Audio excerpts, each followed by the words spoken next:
Walang takas ang isang drug suspect matapos maaresto sa bypass operation ng mga otoridad sa Lagunglong, Misamis Oriental.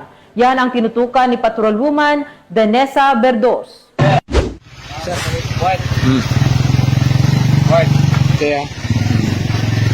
Arestado ang isang individual sa ikinasang joint bypass operation ng mga operatiba ng Lagunglong Municipal Police Station sa Barangay Kabulawan, Lagunglong, Misamis Oriental. Kinilala ni Police Captain Nilson Calage, OIC ng Lagunglong MPS, ang sospek na si alias Pat, lalaki, 22 taong gulang at residente ng nasabing lugar.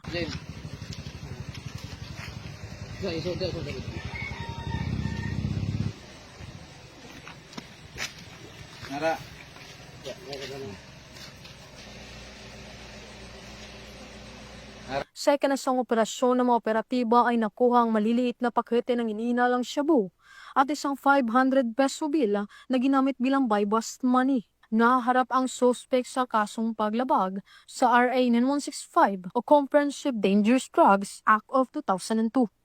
Mula dito sa Northern Mindanao, ako ang inyong Police News Network Correspondent, Patrolwoman Danessa Berdos, alagad ng batas, taga-taguyod ng balitang pulis.